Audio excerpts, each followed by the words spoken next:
السلام عليكم ورحمة الله وبركاته. السلام عليكم ورحمة الله وبركاته. Jamaa, tuko msikitini hapa, Mazungumzo yamekuwa mengi kiasi kutolewa salamu hamtaki kutikia. Wal kalamu fil masjid ya'kulu al hasanat, mazungumzo msikitini hula thawabu zako. Umejitahidi mwezi mzima wa chuma, sasa wataka kuharibu. Assalamu alaikum wa rahmatullahi wa barakatuh. Alhamdulillah, innal hamdalillahi nahmaduhu wa nasta'inuhu wa nastaghfiruh wa na'udhu billahi min shururi anfusina wa min sayyiati a'malina. Man yahdihillahu fala mudilla lahu wa man yudlil fala hadiya lahu. Wa ashhadu an la ilaha illa Allah wahdahu la sharika lahu wa ashhadu anna Muhammadan abduhu wa rasuluh. Ashhadu annahu qad ballagha ar-risala wa adda al-amana wa nasaha al-umma wa jahada fillahi haqqa jihadi hatta ataahu al-yaqin. Ya ayyuhalladhina amanu taqullaha haqqa tuqatih wa la tamutunna illa wa antum muslimun. Ya ayyuhan nasu taqu rabbakumul ladzi khalaqakum min nafsin wahida wa khalaqa minha zawjaha wa batha minhuma rijalan katsiran wa nisaa wattaqullaha alladzi tasaaluna bihi wal arham innallaha kana alaykum raqiba. Ya ayyuhalladhina amanu taqullaha wa qulu qawlan sadida yuslih lakum a'malakum wa yaghfir lakum dhunubakum wa man yuti'illaha wa rasulahu faqad faza fawzan 'azima. Allahumma ij'alna minal faizin. Amma ba'd, fa inna asdaqal hadithi kitabullah wa khairal hadi hadi Muhammadin sallallahu alayhi wa sallam wa sharral umuri muhdathatuha wa kullu muhdathatin bid'ah wa kullu bid'atin dhalalah wa kullu dhalalatin fin nar. Baada kumhimidi Allah subhanahu wa ta'ala na kumswalia Mtume sallallahu alayhi wasallam, tukikamilisha darsa yetu ya mwezi wa Ramadhani ya mwaka 1447 Hijri, sawa na mwaka 2026 Miladia. Leo kwa uwezo wa Allah subhanahu wa ta'ala tunataka tuzungumze kuhusu zakatul fitr, na nataka nizungumze vifungu vitatu tu kuhusu masala haya ya zakatul fitr. Kifungu cha kwanza, sharti za kuwajibika mtu kutoa zakatul fitri. Sharti za kuwajibika kwa mtu kutoa zakatul fitri. Kifungu cha pili, hukumu ya kutoa zakatul fitri, hikma ya kutoa zakatul fitri. Kwa hikma gani Allah afaradhishe kwa waja wake kutolewe zakatul fitri. Kifungu cha tatu, hukumu ya kutoa pesa katika zakatul fitri badala ya chakula.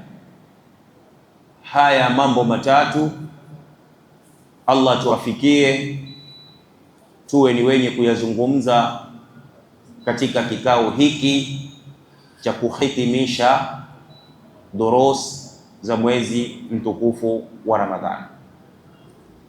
Tukenda katika kifungu cha kwanza ambacho ni shurutu wujubi zakati al-fitri. Shurutu wujubi zakati al-fitri, sharti za kuwajibika zakatul fitri. Wanazuoni wasema sharti ni tatu. Sharti ya kwanza al-Islam, ni Uislamu. Hapa pametengwa asiyekuwa Muislamu. Asiyekuwa Muislamu hajawajibika kutoa zakatul fitri, bali zakatul fitri ni wajibu kwa Waislamu. Hiyo ni sharti ya kwanza. Sharti ya pili al-qudra, uwezo. Al-qudra, uwezo. Na makusudio ya uwezo hapa ni Muislamu kumiliki cha zaidi, kumiliki cha zaidi ya mahitaji yake anayoyatumia usiku wa kupambaukia siku ya Idi, na mahitaji yake atakayoyatumia mchana mzima wa Idi. Sasa unapomiliki cha zaidi ya mahitaji yako ya usiku wa kupambaukia siku ya Idi na mahitaji ya siku ya Idi, kile kitakachobaki cha zaidi ndicho utakachotoa zakatul fitr. Hii ndio makusudio ya uwezo. Haikukusudiwa mamilioni wala malaki wala maelfu. Umemiliki cha zaidi ya mahitaji yako. Kwa mfano, leo baada al-maghrib, leo baada al-maghrib, mahitaji yako wewe pamoja na familia yako kwa chakula chako cha usiku ni shilingi ngapi? Mfano tuseme ni shilingi 500. Na kesho siku ya Idi, mahitaji yako mchana kutwa ni shilingi ngapi? Tuseme ni 3,000. Utachukua shilingi 3,000 uongeze na hii 500 ya matumizi ya leo ya usiku, zote jumla itakuwa ni 3,500. Wewe una pesa ngapi sasa? Ukiangalia akiba yako yote kwa mfano na umaskini wako, una shilingi 7,000. Una shilingi 7,000. Hapa twasema mahitaji yako ni shilingi 3,500 na wewe una shilingi 7,000. Kwa hivyo umemiliki cha zaidi, umemiliki cha zaidi. Utachukua zile 7,000 utoe matumizi yako 3,500, kile kitakachobaki ndicho utakachotoa zakatul fitri. Ujitolee wewe na kila mtu ambaye yuwakutegemea wewe katika maisha yake. Huu ndio uwezo ambao umezungumzwa, si uwezo wa mamilioni. Ukasema mimi sitoi kwa sababu sina uwezo, kwa sababu mimi sina mamilioni katika akaunti yangu. Hapana, si hivyo. Wala sina malaki, la, si hivyo. Ni kumiliki cha zaidi. Kwa hivyo utapiga hisabu ya matumizi yako, usiku wa leo ni shilingi ngapi na mchana wa kesho watumia shilingi ngapi. Ukisha kupata jumlisha, ukisha kujumlisha, angalia pesa ulionayo, sawa iwe ni pesa unayo mkononi, ama ni pesa iko kipochini, ama ni pesa iko kwa simu, ama ni pesa iko kwenye akaunti. Popote itakapokuwa, madamu ni yako na imefika kiwango ambacho ni cha zaidi ya mahitaji yako, basi utawajibika kile kitakachobaki kutoa zakatul fitri, kuwatolea wale watu ambao wanakulazimu wewe gharama zao za maisha. Hii ndio makusudio ya uwezo. Tatu, dukhulu waqti alwujub, ni kuingia kwa wakati ambao umewajibika kutoa zakatul fitri. Wengi hukosea katika kutoa zakatul fitri, ukakuta Ramadhani ikiingia mtu hutoa zakatul fitri, ama 10 la mwisho likianza ameanza kutoa zakatul fitri. La, hiyo si zakatul fitri. Ili iwe ni zakatul fitri lazima wakati wa kuwajibika huo umefika, na wakati wa wewe kuruhusika kutoa zakatul fitri umegawanywa katika sehemu tatu. Wakati wa kuwajibika wewe kutoa zakatul fitri umegawanywa katika sehemu tatu. Kuna wakati unaitwa waqtul jawazi, na kuna wakati unaitwa waqtul wujubi, na kuna wakati unaitwa waqtul istihbabi. Hizi ni nyakati tatu. Wakati wa kwanza ni waqtul jawaz, wakati ambapo umeruhusika kutoa zakatul fitri. Wakati huu wa huwa ikhraju zakatil fitri qabla yaumil idi biyaumin au yaumain. Umeruhusika kutoa zakatul fitri kabla siku ya Idi kwa siku moja ama kwa siku mbili. Pengine umeona wewe ni mtu wa shughuli nyingi, ni mtu wa makazi hapa na pale, kwa hivyo huenda siku ya Idi ukakafilika kutoa, basi umeruhusika kabla ya Idi kutoa zakatul fitri, ima kwa siku moja kabla siku ya Idi ama kwa siku mbili. Hii inamaanisha mwezi 28 wewe umeruhusika kutoa zakatul fitri, lakini hujaruhusika kutoa mwezi 20, mwezi 21, mwezi 22, mwezi 23, mwezi 25, hujaruhusika. Mwezi 28 kabla al-Eid kwa siku mbili ama siku moja umeruhusika kutoa zakatul fitri, na huo unaitwa waqtul aljawaz. Wakati wa pili ni waqtul wujub, ni wakati ambao kwamba umelazimika kutoa, wakati ambapo kwamba umelazimika kutoa, nayo ni kuitoa zakatul fitri baada ghurubi shamsi. Baada ghurubi shamsi ni mtu kutoa zakatul fitri baada ya muandamo wa mwezi, jua linapokutwa. Mwezi umeonekanwa, kesho ni Idi, jua limekutwa, umeswali magharibi. Baada ya kuswali magharibi, hicho kipindi sasa kutoa unaitwa waqtul alwujub, ndio wakati ambapo kwamba umewajibika. Huo ni wakati wa pili.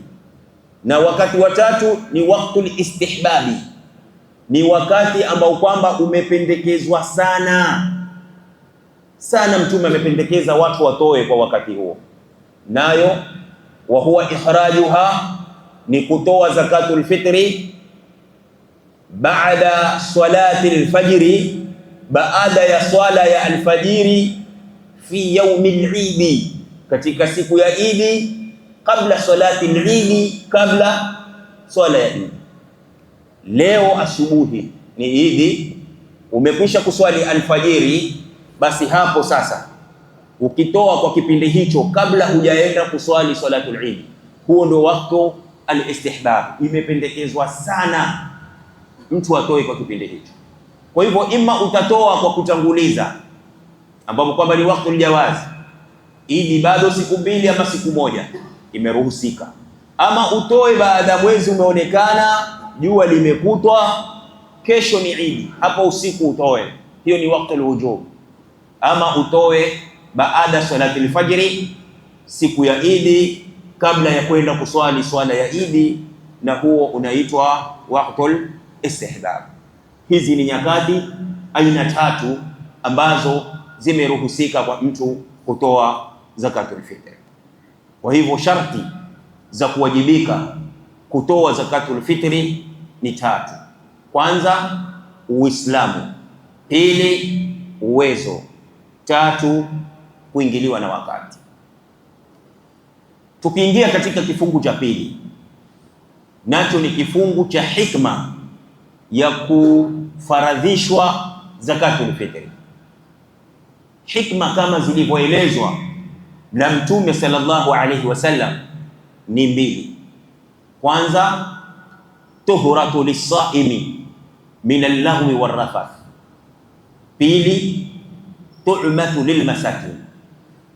Hikma ya kwanza, zakatul fitri humtwahirisha mfungaji kutokamana na upuzi wa kimaneno, upuzi wa kivitendo. Mara nyingine huenda ukasema maneno ya upuzi ama ukafanya kitendo cha upuzi, na wewe ukiwa umefunga, upuzi ule ukasababisha mapungufu katika saumu yako. Sasa zakatul fitri huenda kuziba yale mapungufu yaliyojitokeza kwa sababu ya wewe kuzungumza maneno ya upuzi ama kwa wewe kufanya kitendo cha upuzi. Kwa hivyo tuhuratul lisaim, humtwahirisha mwenye kufunga min al-lahwi war-rafath, kutokamana na upuzi. Hiyo ni hikma ya kwanza. Hikma ya pili, tu'matu lil-masakin, ni chakula ama lishe hulishwa maskini, ni chakula ambacho hulishwa maskini. Na ndipo Mtume akasema katika hadithi, watoshelezeni masikini siku ya Idi ili waache kuomba. Ule mnapowapa chakula, hali ile itawapelekea wao kutosheka. Wanapotosheka wataacha kuomba siku ya Idi. Kwa hivyo kwa hikma hizi mbili kukawajibishwa kwa Waislamu kutoa zakatul fitr. Ama kifungu cha mwisho ni hukumu ya kutoa kima katika zakatul fitr. Hukumu daf'il qima fi zakatul fitr, hukumu ya kutolewa pesa. Mtu badala ya kutoa chakula akapiga hisabu zake akaona kwamba hapa mimi nawajibika kutoa 5,000, basi huyo akatoa pesa badala ya kutoa chakula. Je, hili lafaa ama halifai? Wanazuoni wakasema kwa njia ya kuuliza swali, hal yajuzu ikhraju zakati al-fitri naqda badala min at-ta'am? Je, yafaa kutoa zakatul fitri pesa taslimu, pesa cash badala ya chakula? Na kwa nini kutolewe pesa? Wadhalika lihajati nnasi alana ila an-naqdi akthara min at-ta'am. Na hilo la kutolewa pesa ni sababu katika zama ambazo tuko nazo watu wako na haja zaidi ya pesa kuliko chakula. Watu wanasema pesa ndio mpango mzima. Kimpatia mtu pesa ni kama umemkunjua, ndio atafanya lolote analolitaka. Akitaka kununua chakula atanunua, akitaka kununua dawa atanunua, akitaka kununua nguo atanunua, mahitaji yote ni pesa. Sasa kwa kuwa tuko katika zama ambazo watu wanahitajia pesa sana kuliko kuhitajia chakula, ndilo hili suala likaibuka. Je, yafaa kutoa zakatul fitri pesa badala ya chakula? Hili suala likapata jawabu, na jawabu likasema ikhrajul qimati fi zakatil fitri ikhtalafa fiha al-ulamau ala qawlayn. Kutolewa pesa katika zakatul fitri, wanazuoni wamekhtalifiana katika kauli mbili. Wanazuoni wamekhtalifiana katika kauli mbili. Kauli ya kwanza, almanu min dhalik, ni kuzuiliwa ama kukatazwa jambo hilo, kwamba jambo hilo halifai. Wakasema wala tujzi'u alqimatu fi zakati alfitri, haifai kutolewa pesa katika zakatul fitri. Kwa nini? Liannahu udulun anil mansusi, kwa sababu ni kwenda kinyume na hadithi ya Mtume sallallahu alayhi wasallam, ni kwenda kinyume na hadithi ya Mtume sallallahu alayhi wasallam. Hadithi ipi? Hadithi Abdullah ibn Umar radhiyallahu anhuma iliyopo katika Sahih al-Bukhari na Sahih al-Muslim. faradha Rasulullah sallallahu alayhi wasallam zakat al-fitri sa'an min tamri au sa'an min burrin au sa'an min sha'irin ala as-saghiri wal kabiri min al-muslimin.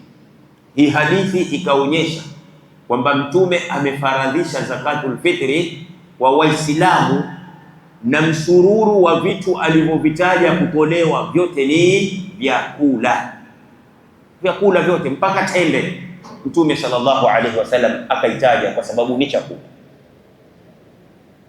Kwa hivyo wakasema kule kutoa zakatul fitri pesa ni udulun anil mansus, umekwenda kinyume na hadithi.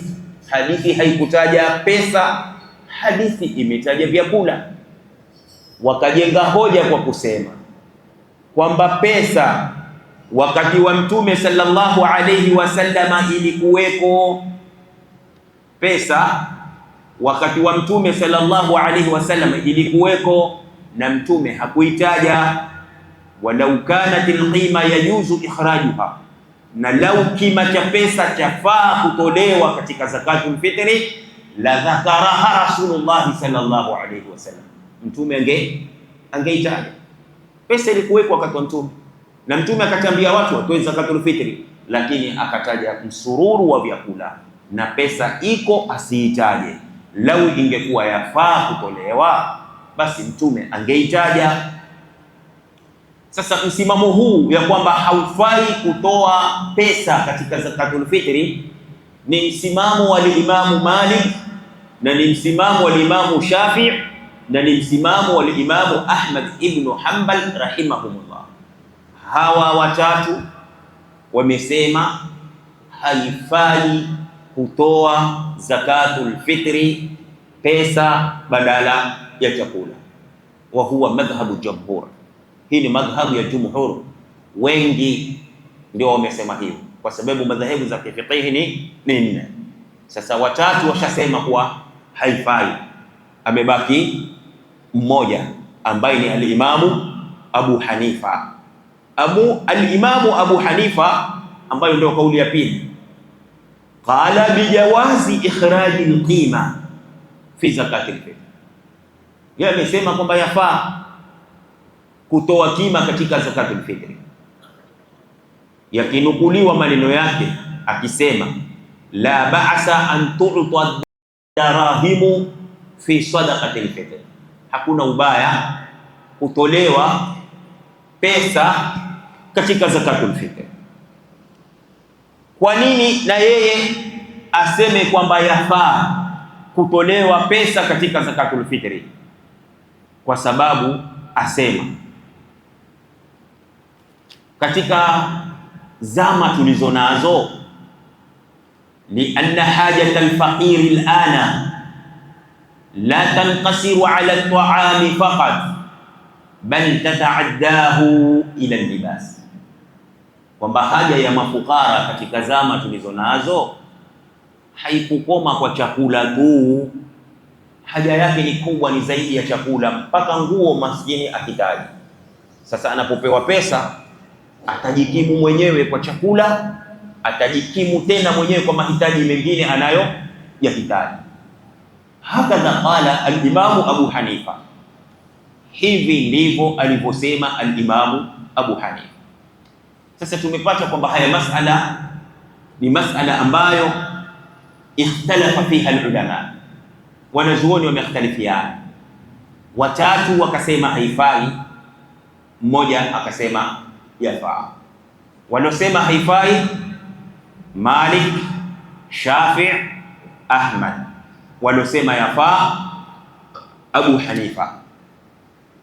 Sasa panapopatikana ikhtilaf katika masala, huwa kuna kaulu rajih na kaulu marjuh. Kaulu rajih ni ile kauli yenye nguvu ambayo itatumiwa ndio dalili. Al-marjuhu haina nguvu, itaachwa, haitumiwi kama dalili. Wanazuoni wakarudi wakasema warajihu fi hadhihi al-mas'ala, na kauli yenye nguvu katika haya masala tunayoyazungumza ni kauli iliyosema la tukhraju zakatul fitri illa min ta'ami wa anna alqimata la tajzi'u fiha, haitolewi chakula katika zakatul fitri na kima cha pesa hakifai kutolewa katika zakatul fitri. Wa hadha huwa madhhabu aljamhur, hii ndio madhhabu ya jamhur, hawa wengi watatu katika wanne, kwa sababu pesa zilikuwepo na Mtume hakuzitaja. Tunapotoa pesa badala ya chakula tumekwenda kinyume na hadithi vile ilivyokuja. Hivi ndivyo walivyosema hawa wanazuoni kwa hadithi walizozipokea kutoka kwa Mtume sallallahu alayhi wasallam. Wakasema kuwa haifai kutoa kima kabisa, kwa sababu hivyo ni kwenda kinyume na vile alivyofaradhisha Mtume sallallahu alayhi wasallam. Walianna al-asla fi al-ibadati at-tawqifi, asli katika ibada ni tawqif. Tawqif, ibada mtu kusimama katika kisimamo alichosimama Mtume, vile alivyosimama Mtume ndivyo katika ibada mtu kusimama hivyo hivyo, vile alivyosema Mtume, vile alivyotenda Mtume, katika ibada mtu kusimama hapo hapo. Hufai kutoka ukaenda kwenye jambo lingine mpaka kuje dalili kutoka kwa Mtume yenye kukuruhusu wewe kutoka pale kwenda katika hilo jambo lingine. Kwa hivyo al-aslu fi al-ibadati at-tawqif, wa lam yathbutu 'ani an-nabi sallallahu alayhi wasallam, wala haikuthubutu kutoka kwa Mtume sallallahu alayhi wasallam au ahadi min ashabihi, au kwa yeyote katika masahaba wake, annahu akhraja qimataha, ya kwamba katika zakatul fitri ametoa kima, wa kanat alqimatu mawjuda, na kima cha pesa kilikuwa kipo wakati wa Mtume, wal fuqara mawjudun, na mafukara walikuweko, wa ma'adhalika, pamoja na hivyo, lam yarid ayu nafsin fi dhalik, pamoja na hivyo pesa zilikuweko, mafukara walikuweko, na watu walitoa zakatul fitri, haikupatikana hadithi yoyote kutoka kwa Mtume sallallahu alaihi wasallam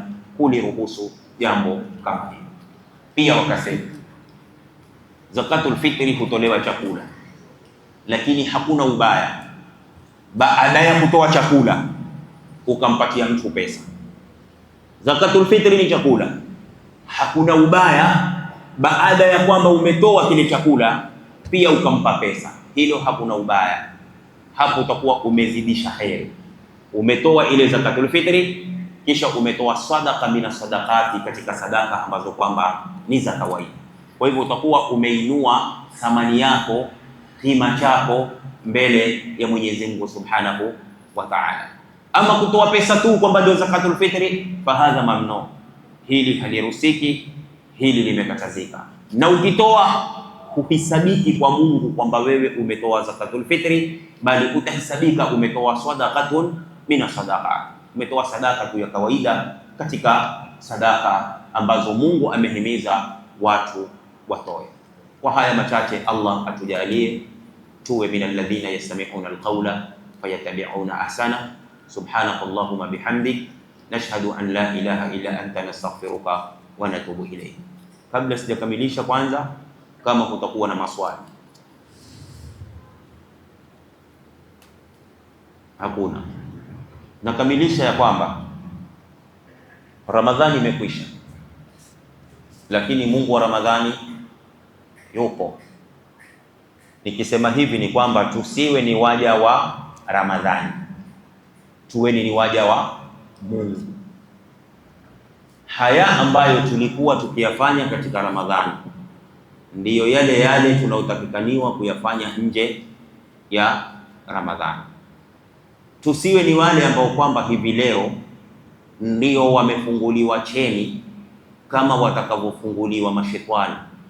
Maanake kuna watu hivi wanasubiri usiku wa leo, na huko mitaani wanautangaza usiku wa leo kwamba wako free. Hapana, usiwe hivyo. Isiwe ni sababu kwa siku ya leo ukaporomosha amali zako zote ambazo umezitenda kwa muda mrefu na kwa bidii na ijtihadi kubwa. Mwenyezi Mungu Subhanahu wa Ta'ala akitukumbusha hilo akisema, wala takunu kallati naqadat ghazlaha min ba'di quwwatin ankatha. Katika mji wa Maka palikuwa na mwanamke ambaye riziki yake ilikuwa ni ufumaji wa kamba. Anafuma kamba vizuri, ikisha kukamilika anaipeleka sokoni, anaiuza, ndio anapata riziki yake. Lakini Allah akampa mtihani mwanamke kama huyu, akawa na mapungufu ya akili, akawa na wasiwasi katika akili yake. Sasa akawa katika ufumaji wake wa kamba si kama wa zamani. Zamani alipokuwa hana wasiwasi, akifuma akimaliza akipeleka sokoni akinufaika. Lakini sasa alipoanza ile wasiwasi na wasiwasi huko, sababu bwana mtu msikitini amekuja amesimama, Allah Allah Allah Allah Allah Allah, wewe kama usabihi mpaka Allahu Akbar, sijui ile ya mwisho aliyomwambia kwamba imeswihi, na hizo zote wasiwasi. Mwenyezi Mungu asitujalie haya. Sasa huyu mwanamke Mwenyezi Mungu akampatia mtihani wa akili, ima wazimu ama wasiwasi. Sasa ikawa hufuma ile kamba mpaka kuimaliza, kisha kuimaliza ni ipeleke sokoni. Sasa huifumua, ona sivyo, imekoseka, si nzuri, huifumua yote. Akaketi akafumua mpaka akamaliza, kisha akaanza tena kushona, akachona mpaka akakamilisha. Na unajua si siku moja kushona, si siku moja. Maskini akisha kumaliza uketi akaiangalia, si nzuri, hapa imekoseka, haya aichanue tena. Akabaki hivyo kufuma na kufumua, kufuma na kufumua, kufuma na kufumua, hakufaidika nayo, amepoteza wakati wake bure. Sasa Mungu asema ndani ya Qur'ani, wala takunu kallati naqadat ghazlaha min ba'di quwwatin ankatha, msiwe mfano wa huyu mwanamke ambaye kwamba alichanua kamba yake baada ya kwamba ilikuwa imekamilika, iko imara. Hii ni kutuonyesha ya kwamba usifanye jambo mpaka likakamilika kisha ukaja ukalitangua ukaharibu thawabu zake. Kwa hivyo wengi wajiona sahihi wako free. Mungu ni wa wakati wowote. Mungu si wa Ramadhani peke yake. La takun ramadhaniya, usiwe ni mtu wa Ramadhani ukabaki katika mazuri katika mwezi wa Ramadhani. Ramadhani ikimalizika hivi, kuna wengine ndio hawafungi tena mpaka Ramadhani nyingine, ambapo kwamba hapa katikati kuna sunna nyingi ambazo tutatakikaniwa sisi kuzifunga. Na kama kweli sisi ni wapenzi wa Mtume, kama tulivyotangulia kusema, tufungeni kama Mtume sallallahu alaihi wasallam alivyokuwa akifunga. Kuna sita ya Shawali, kuna Jumatatu na Alhamisi, kuna kila mwezi siku tatu, ayyamul bidhi, siku nyeupe, mwezi 13, 14, 15. Dumu katika hii hali. Swala za usiku si Ramadhani peke yake. Swala za usiku si Ramadhani peke yake. Witri si Ramadhani peke yake. Mtume akiswali witri siku zote, akiwa mjini, akiwa safarini. Katika sunna ambazo Mtume alikuwa haachi akiwa mjini ama akiwa safarini ni sunna hii ya kuswali salatul witri, alikuwa haachi. Rak'ata al-fajr, raka mbili za kuswali kabla ya swala ya alfajiri, Mtume alikuwa haziachi. Hata kufunga siku ya Jumatatu na kufunga mwezi 13, 14, 15 kila mwezi, Mtume ataki safarini alikuwa haachi. Kwa hivyo tujidumishe na mambo kama haya, tujikurubishe kwa Mwenyezi Mungu Subhanahu wa Ta'ala.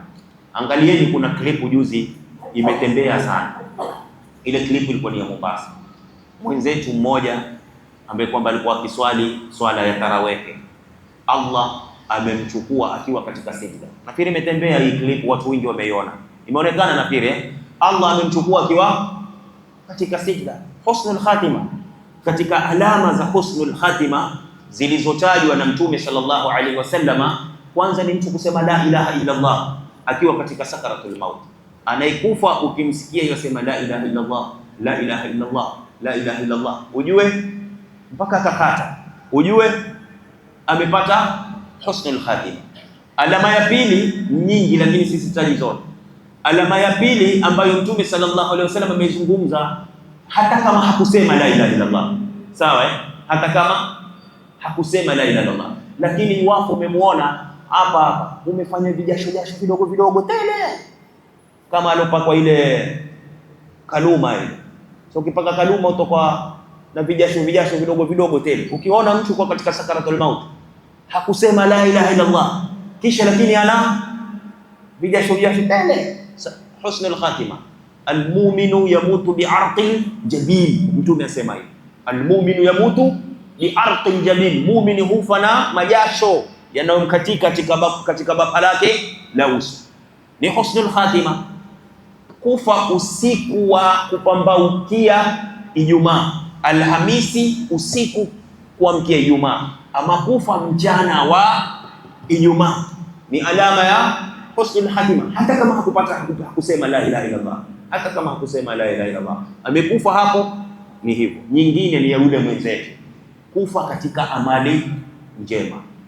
Kufa katika amali njema, tutarajia mchana nzima amefanya nini? Amefunga, sio? Na saumu haina mfano wake. Mtume sallallahu alaihi wasallam, Mtume asema alayka bisiyam, jilazimishe kufunga kwa sababu ibada ya kufunga haina mfano wake.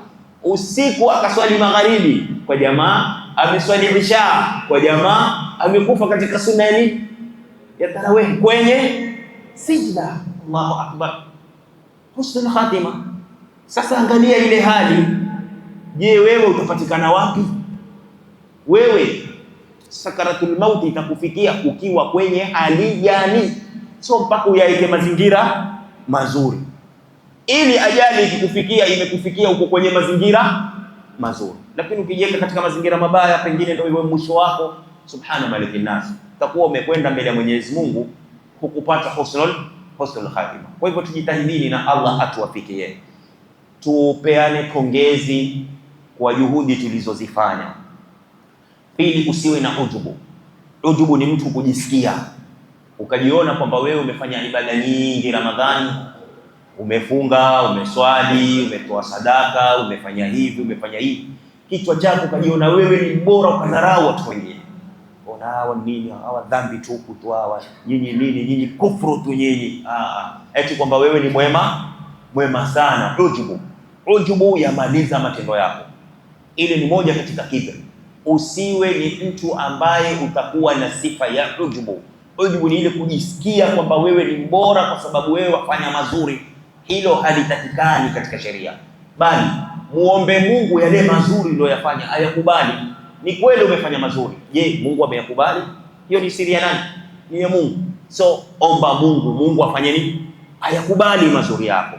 Na yule ambaye kwamba wamuona amepotoka, muhurumie, mnasihi, na huku wamuombea Mungu amuweke katika njia ya sawa.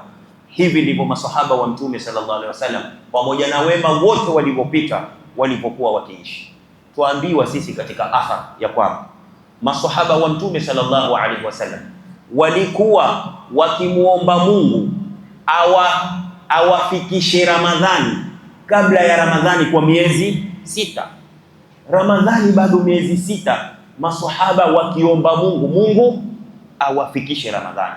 Na Ramadhani inapomalizika kwa miezi 6, kumuomba Mungu awatakabalie walioyafanya ndani ya Ramadhani. Subhanallah. Hawa watu kwa hiyo miezi mwaka miezi 6 wanaomba wakubaliwe walioyafanya katika Ramadhani. Miezi 6 kimalizika inayokuja wanaomba Mungu awafikishe. Hawa watu watabaki katika mazingira mazuri kiasi gani? Ndivyo na sisi tujitahidi namna hiyo, angalau ajali ikija itupate katika hali nzuri, tukutane na Mwenyezi Mungu akiwa radhi na sisi. Mwenyezi Mungu atuwafikie kwa hilo. Kwa haya Mwenyezi Mungu atujalie tuwe min alladhina yastami'una alqawla fayattabi'una ahsana. ربنا تقبل منا إنك أنت السميع العليم وتب علينا مولانا إنك أنت التواب الرحيم. اللهم إنك عفو تحب العفو فاعف عنا. اللهم إنك عفو تحب العفو فاعف عنا. اللهم إنك عفو تحب العفو فاعف عنا. اللهم اعتق رقابنا ورقاب آبائنا من النار. اللهم اعتق رقابنا ورقاب آبائنا من النار. اللهم اعتق رقابنا ورقاب آبائنا من النار. ربنا اغفر لنا ولإخواننا الذين سبقونا بالإيمان ولا تجعل في قلوبنا غلا للذين آمنوا ربنا إنك رؤوف رحيم. ربنا هب لنا من أزواجنا وذرياتنا قرة أعين واجعلنا للمتقين إماما. اللهم الطف بنا واحفظنا والمسلمين. اللهم اكفنا وإياهم شر مصائب الدنيا والدين. اللهم عجل بفرجك علينا وعلى كافة المسلمين برحمتك يا أرحم الراحمين. اللهم جملنا بالعافية والسلامة وحققنا بالتقوى والاستقامة وأعذنا من موجبات الندامة في الحال والمال والعيال إنك سميع الدعاء. ربنا آتنا في الدنيا حسنة وفي الآخرة حسنة وقنا عذاب النار. وصل وسلم على عبدك ورسولك محمد وآله وصحبه وسلم والحمد لله رب العالمين. والسلام عليكم ورحمة الله وبركاته.